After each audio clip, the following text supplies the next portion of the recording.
Sick.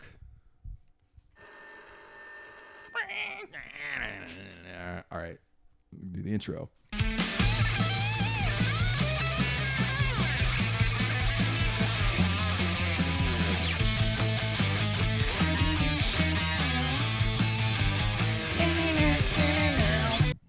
Sorry. Oh, and here we are. Hello, everyone. Welcome to the Show and Tell Me More podcast. I'm your host, Connor. Today, my guest, Josean, is in the band Ash in the Endings.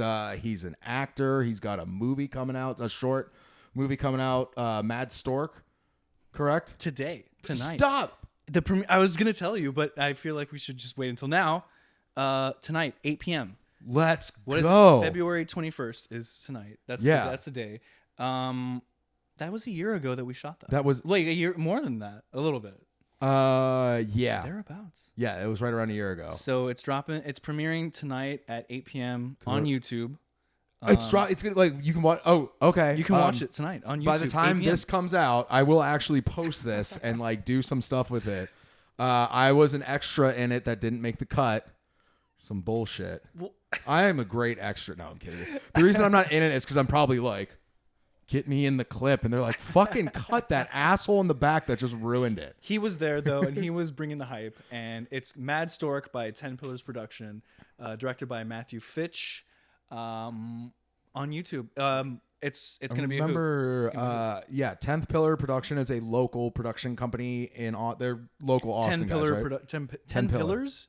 10 Pillars Production, local Austin production company. They do a lot of like business stuff, but they always said that they like save some time and money to do like artistic stuff and artistic projects. And this was an artistic. This is one of those. Yeah, this is one of those. The Mad Stork. They also had another one, Giraffing Me Crazy. Another great YouTube show. I watched that. That was fun. Yeah, it's a fun thing. It's weird. It's weird and fun. awesome. And I like it. Yeah. It's Austin. Yeah, it's exactly. It's awesome. old Austin. Yeah, and new. But anyway, yeah, Mad Stork. That's my plug. Let's go. Give it just a little like you don't have to go into like detail, but a little synopsis of the movie Mad Stork, because like I know a little bit about it, but it's it's so cool. It was so fun. So essentially, Mad Stork is about a band that goes viral after a disastrous performance. Yeah. So the performance is just so bad that it becomes viral and they become huge and famous. And so it's just a sort of a quick glimpse into a little bit of what happens right before that iconic performance, and then just like a smidge of what was the brewery we were at that hosted it? Oscar Blues. Oscar Blues, great. Like they're an old school IPA. Rest in peace. Oh, did it already close? All right. Like okay. Awesome place though, like really cool. The brewery bubble has popped. It's popped. It's Here over. In Austin. Oh, it's over. I think in the country. Oh, it's in the country. Well, like just like I mean, like the thing was like Wisconsin. everyone and their mom opened up a brewery in the past like 15 years, like the taco truck. Yeah, right, yeah. No, okay. And so it's like it had this beautiful thing, and then people started opening up breweries that had these like entertainment centers and stuff like that. Yes, but like, you can only have so many of those. And then like the thing is a lot of people got into the industry that didn't really care about it. It's trendy to be into beer, so it's like, oh, I have money, I'm gonna open up a brewery. Yeah, you know, a lot of like that LA, like, oh, I'm gonna go open up a brewery, and then but like it's gonna be really Instagrammable, and like that just, you know, I think like the true people that love it are gonna survive and are gonna keep up with it. But it's like, you know, beer and breweries and stuff like that became cool. Not that Oscar Brewery was one of. No. I'm saying, but like that. Also, I'm not Oscar Blues. Like they're not from. They opened up. Oh, outside. That's been around. They've been around for. I can't remember. I want to say they're Colorado.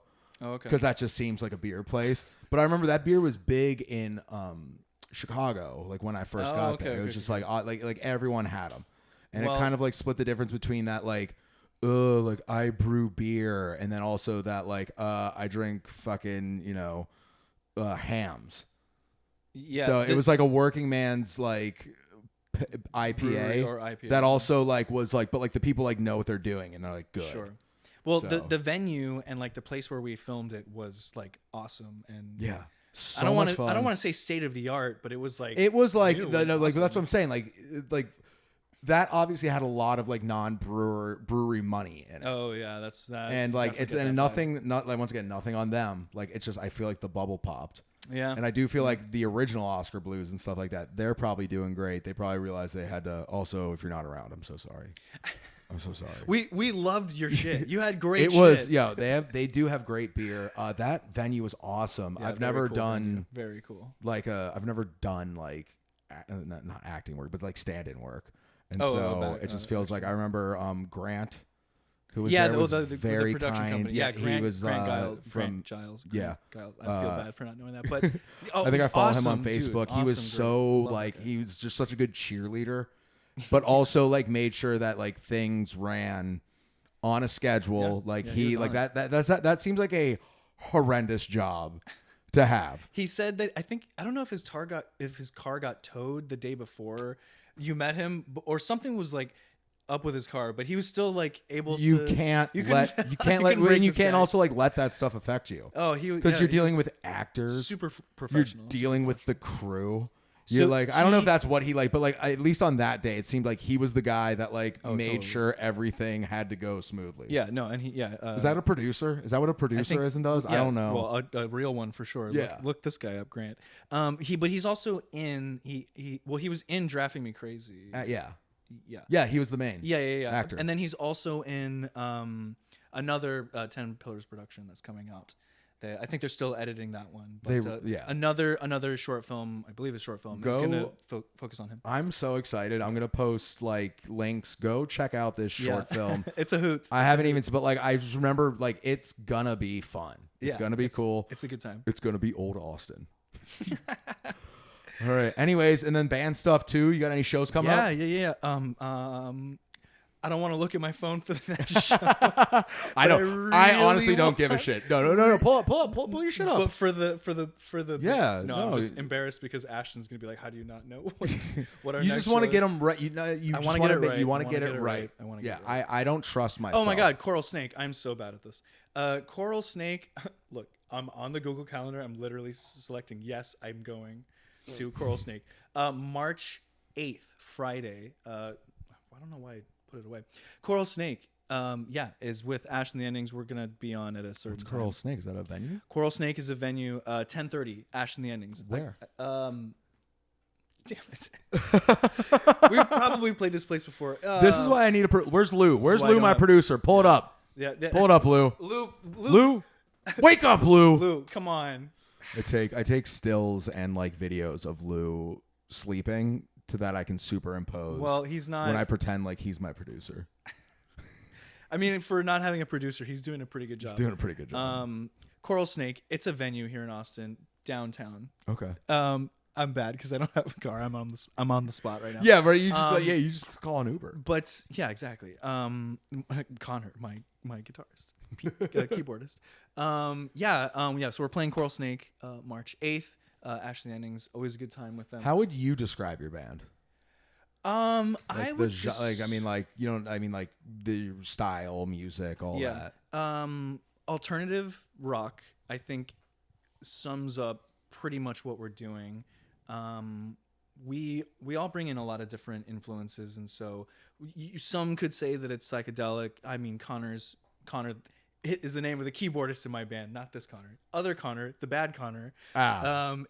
He's high on my list of Connors. Oh, we love Connor. Connor Kelch, the keyboardist. He brings in a lot of like shoegaze, 90s alternative. What is shoegaze? That's like a word that I see. I don't think I've ever heard anyone say that word out loud. Okay, so shoegaze is a type of music. Okay. And I always want to say shoegazi. Because I think there was a like similar to like POD Limp Bizkit like rap rock band called Fugazi or something like Fugazi. that. Fugazi. I think. And they had like they had a song that like fucking, if you lived in a trailer park, that song fucking rocked. When you lived in a van down by the river. If you lived like Insane Clown Posse, like they fucking ruled, and I did. So. But anyways, what is shoegaze? Shoegaze. Hey! It comes from Italia. No, shoegaze is... We're already starting on accents. Oh no, it's gonna Let's get not go dark. there. No, we're not going there. Shoegaze is basically where, because within the band you have so many pedals on stage as the guitarist. Oh yeah, you're not even looking at the audience. You're just looking at your shoes because you have so many pedals that you have to deal with. So I think. So it's like a very like technical producing, almost like live. I think it really also. He doesn't get the crowd going. Yeah, and it's he's also doing important shit. The Pixies, kind of. Okay. Maybe could be put in that category. I mean, I'm probably butchering it, but anyway, Connor brings this like 90s grunge elements that is reminiscent of shoegaze. And then Jamie, our drummer, I don't think a day goes by where he doesn't say Afro-Cuban beat, and everyone's about it. So and then one of the nicest guys in the entire world. Jamie, met him before, Jamie and Foster. He was so kind. He's a unicorn. Like, where did we find him? He's incredible. Just a nice guy that wants to play music. Where did he come and from? musician. Like, oh my God, he's just like the best. And then Ashton has, I think she started. Well, I know she started this group as a jazz group that stumbled into this alternative rock thing. But she brings her own, unique vocal styling to everything in it. And then Cody is like a cowboy. He's in 2 like country bands, so he brings this like soul that is often missed in a lot of groups where a lot of people are contributing, collaborative groups that is. So it's a super fun mix of different styles. So I guess the safest way to put this would be alternative rock, but everyone's got a little bit of something to it. Yeah. You're one of those bands, whenever you go, and I feel like as a comedian, people feel the same way. When like you go to like support a friend, it's like you're excited to go see them, but you're like, oh man, like I hope. And like you just don't, you never know. For the first time, definitely. Yeah, and like, especially because like, I don't know, I feel like in the past, like I've had a lot of creative friends, and like you think someone is going to be like a fucking rock star, and you go and see them, you're like, ooh, no, like that was, you tricked me. That was on me. But like, you're always like, it's like, you're not going, you're going to support. And like, cause like what else is there to do? And like, it's like, oh, like the live band's playing. Like I like fucking love doing stuff like that. I like music. I'm cultured. Yeah. And I remember going and seeing you at Sahara Lounge. Yeah. And it was so much fun. Yeah. Like you guys are fun. You guys are fun to watch. Thank you. And also have good music. One, you don't have to have both. Yeah. Or like you don't have to have either. Well, but like one doesn't. I know like one is good to have. I know like I could sit here and be like, oh, you guys are a lot of fun. And it's like, but like your music kind of is like whatever. But it's a fun time. But your music also like is genuinely like you feel good listening to it. Oh, thank you. That's very sweet of you. Yeah, like I said, Ash. Does she go by Ash? Ashton. Ashton is her name, but Ash is like the name of the group. Ash, that took me way too long. Like I knew Ashton, and it took me like a while. Yeah. To like put 2 and 2 together. Yeah. Everyone calls her Ash. Yeah. But yeah, let's get into this real quick. I want to get this going quick. I want to talk about growing up with you, and since you are a musician, like like music. Okay. Because like that's what you know. That's what you do. So like that's like very. I know you're like, oh, I've talked about them, but like I don't think we need to talk about your favorite athletes growing up. Which I have. I know. I'm a man. And I like. But like, all right. So elementary school, like first, second, third grade. Like, did you like? Oh, third grade. Wow. Yeah, like the younger times. Like you're around my age. Like, did you have like a CD player that you'd like listen to going to school? Oh, totally. Yeah. Okay. I didn't take it to school. I don't think. I don't think it was till like 6th grade I was like allowed to take my CD player. Yeah. But I definitely like a little Walkman, not right? Walkman, but the Walkman brand CD players. Yeah. So when I was in 3rd grade, my parents had like a boom box or whatever. They had like a. What was your like format? Oh, CDs? CD players. Yeah, CD okay. player. Yeah. I mean, CDs. we had cassettes. We had cassettes for the car, and we in like the with beginning CDs. days, but like CDs, I don't think more so than like MP3s even. Like MP3s, like that later, was wild, yeah, and that was wild. Yeah, just that came later. But like for the me point at of least, the point of the MP3s back in the day was to put them on a CD. Oh, I mean, burning CDs. Oh my god, burning CDs was the coolest. When I got older, yeah. But in third grade, I had like my parents had a boombox or like a stereo of some kind that would play cassettes, the radio, and it would play CDs. And I think the CD that I burned into the ground was Sgt. Pepper's Lonely Hearts Club Band. That was you're one of those. Yeah, I'm one of those. You're one of those that like your favorite. It was your favorite band, the Beatles, in elementary school. Third grade, I had a limited scope. It was probably the Beatles because I didn't have Which a lot that's going a on. good. That's a good. As much as I hate it, that is a good small scope to have. There were other things that my parents would play for sure, but if you would have asked me in third grade, like, I mean, I feel like around that time my dad was pumping a lot of Tom Petty and The Who as well. So and probably even George Strait. So there's definitely like other things there. Not really heavy stuff, but for the most part, I would say third grade Beatles. Are you listening to pop at all? Like, are you like listening to Backstreet Boys, or you're like, ugh? Oh yeah. Okay, so you did like like some like current stuff too, because I love the Doors. Was what my dad my parents split when I was in kindergarten, and so like my dad's like single. Yeah. And like just blasting a lot of Doors. Okay. Like I remember in the car, one of his fondest memories is I'm in like first grade and we're running around a like a plant nursery. Oh yeah. And I'm running up and down screaming Mojo Rising. Like I don't know what Mojo is. And it's right. And he just thought that was like hilarious. Oh, incredible. Everybody by Backstreet Boys. I definitely we bought that cassette. We bought that one. So that definitely fucking loved that song when I was a kid. Yeah. Yes. But you loved when I was younger, you felt the classics. Yeah, definitely the classics. Yeah. For sure. I feel like so your parents had a big influence on. Yeah, I would say so, because that's where I found music or was around it at least. My dad played guitar, but like not like he wasn't a musician like playing around or whatever around town with bands or anything. He had a day job, but he would every now and again take out his nylon guitar and sort of play for us. I mean, instruments historically, it's like like you have a guitar and like someone kind of teaches you how to play it. It's like to pass the time when you're not out farming. You know what I mean? Like it's like right. Yeah. So he kind of brought that into my life. The other thing that I remember listening to a lot when I was a kid was my parents bought this Beatles anthology CDs, and they were like outtakes or like session takes of the Beatles, just like doing their recording or whatever, and like making mistakes and just sort of chatting with each other and kind of telling a narrative with these like CDs or whatever. So I remember listening to that a lot, and so now I kind of dislike overprocessed, overproduced sounds because I much prefer like, oh, this is a demo or this is an outtake where they screw up the bridge or whatever. Like that, to me, that sounds more like music than something way over like perfected. And I mean, I love Dua Lipa. Don't get me wrong. I love K-pop, but like it has its place. Yeah. When I think about music, for me, it's there needs to be some soul. There needs and grit and like stakes or something. I do always like. I feel like in any art form, I do always appreciate the people that are like good, talented, and also like perfectionists. Oh, where totally, it's like they actually like if they hear like the slightest thing off, it fucking drives them crazy. Like that's sort me. of It's definitely me. That's definitely me. Yeah. So like that kind of like that like obsession with perfection. Yeah.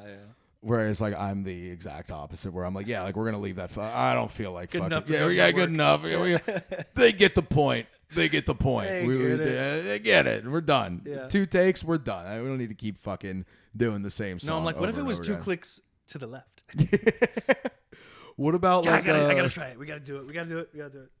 What about like middle school when you're starting to get like friend groups and stuff like that, and starting to branch off from your parents a little more? Like, I don't know. I feel like I would see kids that I didn't even know that like might be a year older than me that I thought were cool wearing like band name T-shirts. And I have to go look that band up. Yes. Well, the thing I remember was like, because the internet was just kind of starting out, there wasn't it didn't really have that much. I feel like nowadays it has way more to offer, but because there wasn't like this immediate access to music, the kids that knew music somehow were like way cooler because they had an older brother, you know what I mean, a sibling or somebody close to age that was like, no, this is what's going on right now.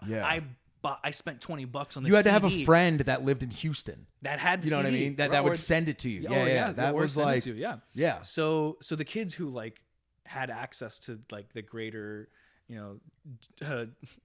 treasures of music back then, were like the kids to be around. They for were sure. fucking cool. So for me, it was like, because I had the Beatles or whatever, my parents had that. The only real music I was like listening to was WWF and like entrance music. Yeah, I used to do the Stone. Like the Stone Cold Steve, like the Hardy Boys. I had that album. I did. I had an. Yeah. I would listen to it. The one I think I had was WWF Forcible Entry. It's like a purple or blue sort of CD or whatever. But it was like, it wasn't their original theme songs. I found out later when I first played it. I thought it was like the OG songs. It wasn't. It was like updated versions of these songs by current artists. And at the time, I was like, "Oh, this is a little too rough." This because I'm coming from the Beatles, right? This is a little too rough, too edgy. The kind of stuff that was on there was like Creed, Linkin Park. I'm gonna blank on these names. Cypress Hill, I think. Of course they did. So some of the songs that were on, Marilyn Manson was another one on the CD. Yep. And at the time, I was like, it's a little. But Rob Zombie was on there. I think he was. Yeah, I think he was. Yeah, right, for the Undertaker. Probably. Probably. But Drowning Pool, another. Definitely POD on there. But Five Finger Death Punch. So I remember listening to this, CD, this album like once or twice before my parents were like, oh, "No, you took this away immediately." Absolutely not. No way. Only on the weekends. Yeah. But I remember like listening to it a couple of times and thinking like, "This is pretty good." That was kind of cool. So at the time, that was like a big turning point for me. And then of course, as it was like 8th grade or 7th grade, it was all about like the My Chemical Romance and Fall Out Boy and All American Rejects, because that's what my middle school friends were listening to, and I was like, oh, this is what living's about. This is that like I feel Panic like at the Disco. I feel like the music that you hear when you're in middle school is like, no matter, it shapes you in such a way where you're like, this is original, even though it's not. Oh, totally. Everything comes from everything. Nothing's original. Yeah, right. But like, you're like, this is so unique. This is so different than anything. It just speaks so to who I am right now. Yeah. I still listen to like Yellow Card. Oh yeah, dude, they're one of my Taking Back Sunday. One of my favorite bands. It was Yellow Card, and who opened for them? Shit. Oh, did we talk about Jimmy Eat World? That's the one we talk about a lot. Oh yeah. Like dude, they're like a right. Well, they came out like their album was supposed to be Bleed America, and then September 11th happened. Who opened? This is gonna drive me crazy. They did the song. They did the cover of the J-Lo song "What's My Name." Oh, I don't know. I want to say like that wasn't there. But I've seen them 4 times. They're from Texas. Yeah, they're from Texas. I saw when I was in like high school. Like they would play like all ages shows. I think I've seen them once. Or like I think it was 18 and over shows, but like they didn't. If you were 15, they didn't. Like they weren't carding. They were carding if you wanted to go to the 21 or older area. Anything else was like you could go. So I got to see them at like these bars that had like drinking sections. Yes. Because I was like in school at Penn State, so it's like in high school. Right. So it's like this college town that has these like B-level bands coming through. But at the time, like they were like my favorite band at the time. Yeah, pretty fucking good. I made out with a college girl at that show, and her and her twin sister were in the I was not invited. The girl, they were in the Girls of like Penn State magazine. There would be like a local not magazine, calendar. Oh, calendar is even better. And she was like mad at her boyfriend that was 21 and drinking, and she wasn't, so she had to be in this other area, but she was drunk. We got to make out. Bowling for Soup. Bitchin'. Rules. Yeah, they're great. But yeah, that like, alone. Yeah, I listen to that memories genre so much. What about like, what was your like kind of college end of high school phase? Because like college music like really does get a reputation of being like kind of like, I don't know, hipstery, but even if it's not, like it's like, and it's not even like ahead of the curve. It's just like that's what I feel like college radio, you know, has like has a certain. You're gonna be so disappointed. I can't wait. So when I was a freshman in college, I in New York. No, in Texas. Okay. In Texas, yeah, I didn't move to New York. St. Ed's. Yeah, right. Until after college. My freshman year of college at St. Ed's, I listened to Dark Side of the Moon for the first time. I had a moment. What? With Dark Side of the Moon. Right. I had a Pink Floyd moment. Right. So that was my moment. Was acid involved? No, it was not. Oh, mine was totally. I mean, yeah. I mean, at some point it probably should. But yeah, so I had my Pink Floyd moment in freshman year of college, and that really kind of set me into a couple of different areas. And with the like, there was like Spotify and YouTube and the internet. So I had access now to not just discover like new stuff, but also research stuff that had already that like you before. It's like I'm not gonna go out and buy the album. Right. If like I know it exists and I know it's probably really good, but like I'm not gonna go buy that album to then listen to once. Like exactly. I feel like the ability to go down, like I'll go down like old school hip hop rabbit holes where it's like I'm just like listening to like Africa Bambaataa and like shit like that, and it fucking rules. Yeah, it's good. I'm sure this will shock you. I'm a big Beastie Boys fan. That is a bit of a shocker. I did not see that one coming. Yeah, the one white band from that time period. To yeah, but I love listening to like music from that, like from their era, Fat Boys. Oh, totally. Yeah. Like, all that. Yeah, they got some good stuff. Yeah. So I had my Pink Floyd moment, but then that kind of transformed into, I got really, really into the Temptations when I was like a junior and senior in college, but like their entire discography, not just their early beginnings. Yeah, I love their like early R&B stuff, but I also really love what they did in psychedelic soul. And my mom hates that part of them. I love my mom hates soul. my mom's one of the biggest Motown fans in the world. And like, but like when they start like Papa was a Rolling Stone. Yes, that's I love that my mom song. like once all of those bands once like Motown started going that direction, it got a little too like, I don't know. My mom's like really old and like old school too. So she loved that. And if she I totally understand because. But I grew up on like a lot of Motown. But like the early when we got the but like all of like, I don't know, it was. I mean, I love Marvin Gaye, love Diana Ross, all of them. All of those greats are fucking fantastic listens. But sings What's Going On? Marvin Gaye, that album. Oh my god, might be the best of all time. Probably the best of all time. I've like listened to it, knowing that people say that and being like, oh, yeah, they got it right. Save the babies. Yeah. I love Sgt. Pepper, love Abbey Road. I would die on any hill against any album. Dark Side of the Moon. I mean, I love them, but What's Going On? I think that might be the winner. It's so. I mean, even Pets. I love Pet Sounds too, but I think it's got to be Marvin Gaye. What's going on? Anyway, but so the Temptations is something about their like vocal dynamic and also just like the music and the soul and the groove behind it. It just rules. They're just like larger than life. They're fun and they dance together. Cool. They're black. They're cool. Automatically, but they're also like, so cool. Harmonies. And like David Ruffins is like just a fucking degenerate. But he's got such a but like all like you have to like you need that. He's actually not my favorite. I like his replacement. They replaced him with Dennis Edwards. Is that the guy that thinks Papa was a Rolling Stone? Yeah. Papa was a Rolling Stone. Oh, so good. But like they still like maybe not now, but like I remember them like performing when I was growing up. With like a different, obviously it's like lineup, a little bit of a different lineup, but it's like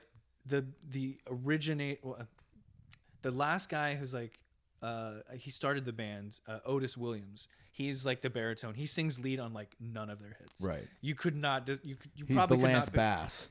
He's the Lance Bass. Yes, but he started the band. He recruited all the other guys for the most part. He's still like singing live with them. I'm pretty sure. But the Temptations are bigger than the people in it. That's the other cool thing about them. Yeah, right. Like, exactly. The Temptations. It wasn't David Ruffins. No matter how good he was. But then it wasn't. Yeah, exactly. Like they rule. All right, let's finish up. thank you for listening. Click like, subscribe, all that stuff that I should have a write out for whenever I do this more professionally. Mad Stork, Ash in the Endings. Mad Stork tonight, 8 p.m. on YouTube. Yeah, I'm going to get some clips and stuff out for that to like actually like. And then Ash in the Endings, March 8th. All right, let's go. Thank you so much. Hell yeah.